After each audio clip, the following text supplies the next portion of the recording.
Good morning, Dr. Jacqueline Huggins. Good morning. A real pleasure having this conversation with you this morning. Of course, I'm very aware of all the work you have done for I don't know how many years, but you will be telling us about that in a minute. I want you to begin by telling us about your initial encounter with the whole idea of disability and the disability activism. It was many, many, many years ago. My first encounter was with my grandfather, who became blind. The family weren't sure what to do, how to deal with disability, how to deal with him. And we really tried. We really tried to, make his life as, I would say, normal as possible. However, when he died, something was saying to me we didn't do it right. And one morning there was an advertisement from the Blind Welfare Association calling for volunteers. I decided let me go and give some time and get a sense of what to do, how do you do it. And in addition to which, my mother used to go to a home for persons with disabilities once a year to just carry, a nice lunch and engage with them.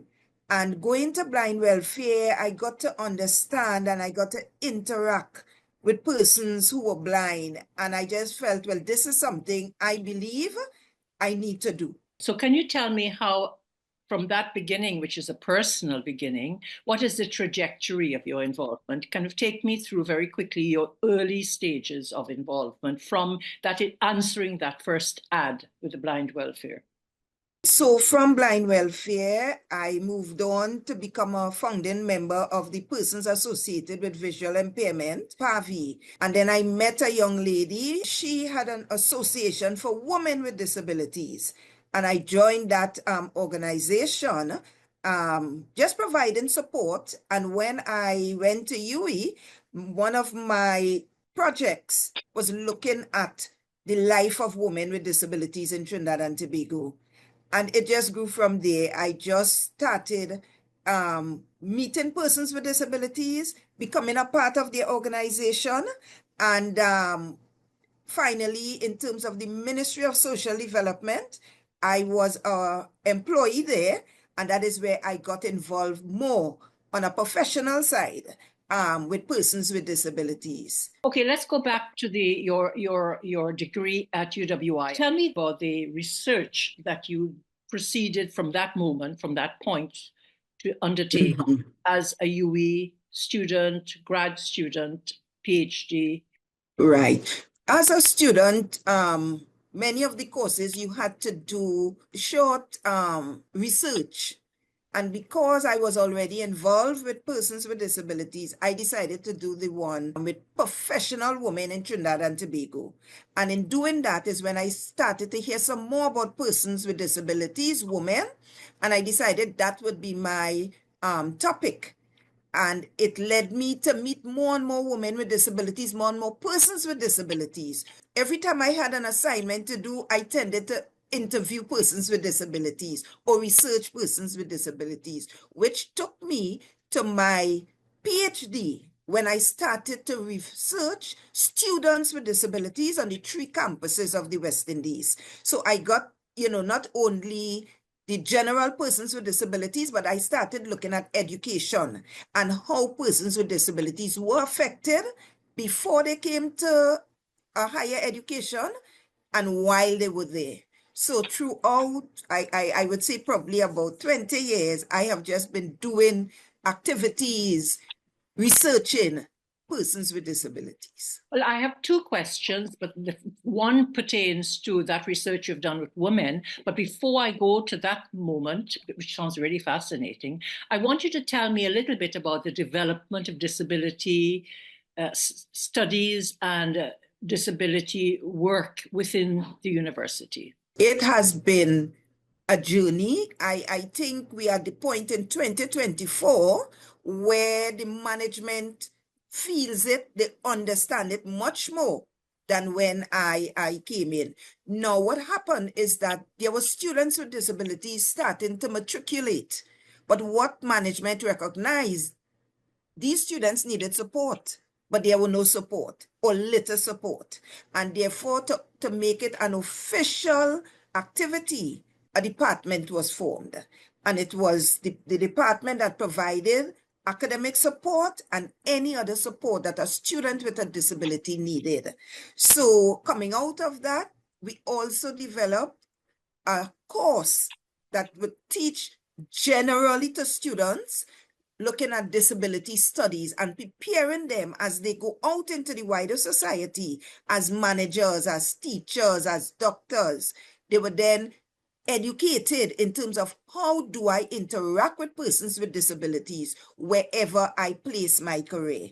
And the university also started looking at the physical environment, because when it was developed many years ago, we didn't cater that persons with disabilities would be on the campus. And then we recognized persons are matriculating. So we started to have ramps. We started to have the elevators with signs on it. And we have just been growing and changing as people request more, as the society, because what we are doing is kind of in line with what's happening in the society. So the physical environment is important. Persons' rights, your right as a student, your right as a person with a disability, and then they decided we're going to have a policy. And this policy is to really secure and protect the rights of our students on the campus. And so there is a policy being written at the university, or it has been written? Yeah, it has been written. Each campus had their own policy. But what has happened in 2023, December 2023, is that we now have a one UWI policy where representatives from each campus came together, looked at what we had, and we have developed it now. So a student could leave St. Augustine, go to Mona, they will get the same accommodations. In the past, I would have to call and talk to that person in Mona to say, listen, you need to provide this. But now we have a policy. So a student with a disability can go to any campus and their needs will be met. That is a great achievement, I can assure you. But before we go on to discuss how that feeds into your activism within the nation state, I wanted to ask you a little bit about some of the women with disabilities that you have met, because that was one of the first things you spoke about, because that was part of your initial research. Can you tell me a little bit about women who have disabilities in Trinidad and in the Caribbean, and how that has impacted you, or how do you see their role developing over the years of your involvement? So as we look at Trinidad and Tobago, Miss Jacqueline Guy, she decided that she would bring women with disabilities together, because in her mind, having a disability is a disadvantage. Being a woman with a disability was even worse. What she found is that there were domestic violence. Some of these women were not able, and that is the same thing I found with my research initially. They were not chosen to go to school, so they didn't have education. A woman with a disability is supposed to sit at home and do nothing. And she also decided to do, they will learn different crafts. They will learn how to write. They will learn English. And she started to develop them on a personal level. And some of these women had children, and they were guided in terms of, you are just like any other mother because you have the same need. Your child has the same need. As we go further into the Caribbean, we have a young lady who became a member of parliament in Barbados, Miss Carrie-Ann Eiffel. And I mean, that is something that really impacted me and impacted women, because they looked up to Carrie-Ann. And I mean, there was a year where I had celebrating International Day, and she was our guest speaker. I have met women who were at UWI when I was doing my research on students with disabilities. One, she has her own radio program. I was on that radio program. And women are now persons with disabilities, females. The sky is the limit for them. They are coming out and they are doing what they need to do. I also am a member of a head which deals with disabilities, and I had gone to their conferences. And I'm seeing women who are professors. And I'm like, but if these women abroad could be professors, our women in Trinidad and Tobago, we could do better. And then we had one of my students, she's now a lecturer on campus in management department, Miss Alicia Lalit. And these are the things, although I look at persons, all persons, I marvel when I see the women with disabilities because they are breaking barriers. Well, I think Yeah. that is probably one of the most essential kinds of research that can be done. But I want to ask, how has that fed into your national interests? Because I know that you have a portfolio that reflects the input you've had on policy, on various other organizations. So tell me about your involvement at a national level. So as a national level, persons knew my name. I would attend certain things, I would present, and I started become known, especially to the Ministry of Social Development and Family Services, because they have a unit which is the disability unit. And I started doing work, they would ask me if there's a program, if I could get persons with disabilities, they will ask me to be a part of a committee. So for instance, there was a Center for Persons with Disabilities in Couva, Trinidad, and I was on that committee where we started to work on how do we provide on a larger scale, government scale, for persons with disabilities. So my role there as the second in command was to start looking at what are some of the activities that persons with disabilities could come, they could do, children could learn skills, get rehabilitation. So it started with that. And then it went on to when they were doing, they had advertisements for staff. I would sit on those committees. And when I started to have programs in my capacity in the university, I would reach out to them or I would invite them. So my relationship with the ministry is what really assisted in terms of me being a part. Now, the national policy, again, I was put on a committee. There was a draft, and I was part of the committee that worked on that draft to bring it up to scale. And even as they took the information and they sent it out again. And then I was also a part of my association on the campus where we worked hard in terms of giving comments, real comments, because the group, which was started by my friend, Dr. Jean Antoine Dunne, being a part of the national, what's going to happen nationally. So not only in terms of UWI, but in terms of nationally. So I'm always called and asked for my input. Well, I was told that you were the person who actually broke the stalemate because there weren't able. I don't know if I should say that or not in English, but that they got stuck and they called you in, and you were the one who actually managed to have that policy document. So I worked with one of their staff and we really took our time. We went through and we made changes that I believe brought it to a certain standard that they then had something more substantial to work with and to start developing these policies. You also have a role and a very important function, as I understand it, internationally and across the region or regionally. Tell me a little bit about that, because I know very little about. I've seen your photograph and I've seen the accolades, but I actually don't know much about it. So tell me a little bit about that. Regionally, there are certain organizations that I became a member of. And one is a Caribbean disability organization where you have persons with disabilities coming together and talking about how we should make changes throughout the Caribbean and liaise with international. I'm also the second in command again of Salisis UWI, and we are working on research that looks at 4 countries, Trinidad and Tobago, Barbados, St. Lucia, and Grenada. And we are working on the conduct of disability assessments in borrowing member countries, and it is being funded by the Caribbean Development Bank. So in each country, we have done research. I've been looking also at retention, and presently I am finishing up a chapter that looks at the social justice aspect of persons with disabilities in higher education. I was about to ask you, what is your current research output? Have you got any projects that you are currently thinking about or working on? So that would be the most current. Yes. So the research and the chapter. It's difficult to imagine how you have managed to do all that you have done, because you are a mother, you have your own life to lead.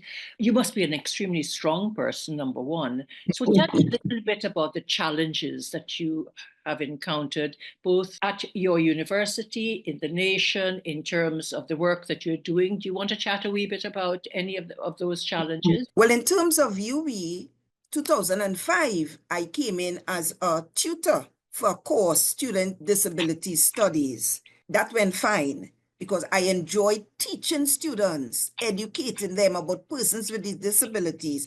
And like I said, they were from varied faculties. So I had that, knowing that when they go out to work, they will go and they will share and they will inform and they will be. When I came in as a research assistant, there were some difficulties in terms of finding information that existed, research that existed, because a lot of times when we spoke about disability, we were more looking at children with disabilities. So trying to develop now, looking at students at the university, tertiary level.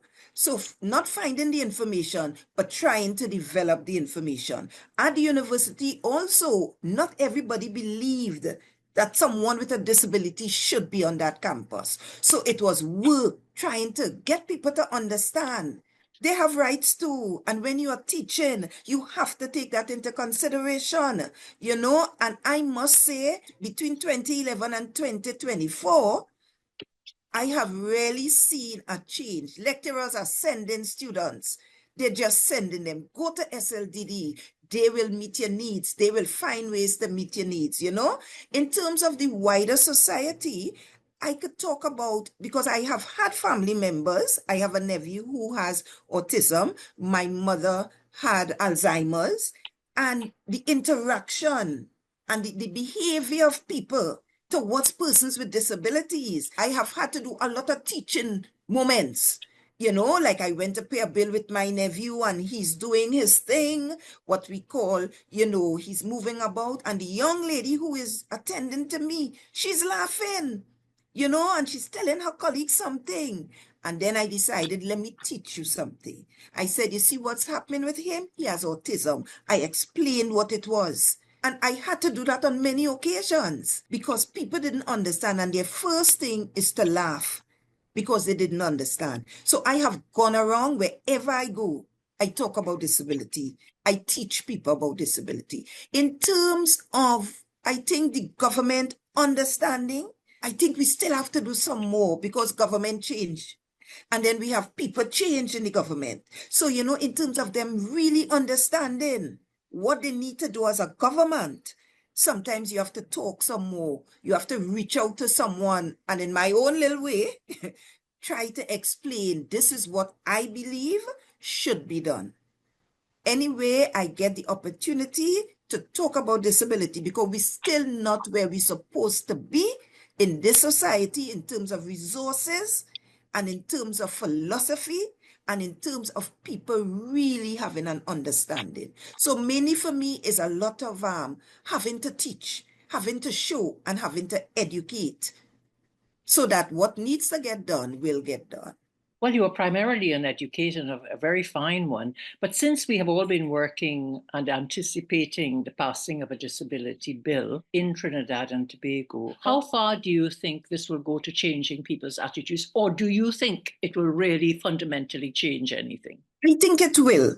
If it have organizations like Nodes, if it have persons like Jacqueline Huggins, if you have some of these organizations that are coming up and not stopping, they have been fighting, I think it will come to pass. I cannot say when, because we have reached very far compared to, many years ago. And I think we who advocate, we have to continue advocating. It was done in Jamaica. How is Jamaica different from Trinidad and Tobago? you know, and we have key persons in Trinidad, I think, who once we come together and once we keep up advocating, I could see it having, no, you know, having a bill, having a policy, having laws, but the implementation of those things and the fact that people will keep doing it and it doesn't fall down, because, you know, we start up really nicely and in a school, yes, we know we need to do this. And by the time a year passes, like we forgot what the bill is, we forgot what the policy is, we forgot what we need to do. We have to keep also monitoring is a key aspect for that policy, those bills, those laws to really do what they need to do. There must be a monitoring aspect to that. And advocacy from organizations and individuals must continue. I know for sure at the University of the West Indies, I will ensure it impacts what we do and how we reach out to our students and staff with disabilities. If you had to choose one particular project, one particular thing that you felt was very important to change attitudes and lives of people with disabilities in the Caribbean, in Trinidad, I should say, and Tobago, what would you choose, given the power? I would look at inclusive education from preschool, because once you get persons with disabilities educated, the sky is the limit. The sky is the limit. We're looking at employment, because once you're educated, the sky is the limit. There are options to being employed, to have an understanding of your rights. We teach those children from small what their rights are. So they grow up understanding they know lesser than. And to empower people, you have to educate them. So it's not only educating the wider society on a different level, but we're talking about the official education system. The official education system. Because if people are socialized and understand, a principal will no longer talk about we don't have the resources and we don't have people. No, you find a way. And then the persons who go into the government will have an understanding because they were sensitized, they were educated, and they had persons with disabilities every aspect of their life.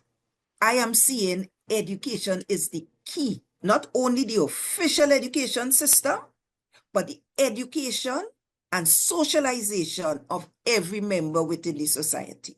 Do you think that that as a project is realistic in a society which has a common entrance and where we have elite schools that grab the brightest and the best? Do you think it is possible that a place like St. Mary's or even my old school, St. Joseph's Convent or bishops will want to accept people with disabilities in the foreseeable future, given the structure of our entire education thought processes? So it's not what they want to do, but it's what they have to do. And it comes again, the impact from those people who say we come to serve in the government, because they would already be educated and they would know when we sit, okay, common entrance, C exam, we need to look and really review this. Not on what I feel, but what is the best for everybody in the society. Because when I went to a head conference and I'm seeing people who are professors and therefore they came through our education system. It wasn't easy for them based on what they said, but it had to change. It had to change. They got their act and it had to change. And not that it changed and everything is great.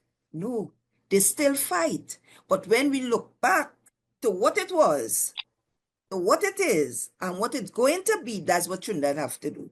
My final question to you is, A, would you consider going into politics? Or B, do you think that in the foreseeable future, I'll ask you to be futuristic, that political parties will develop that kind of social conscience and that the kind of drive that you have?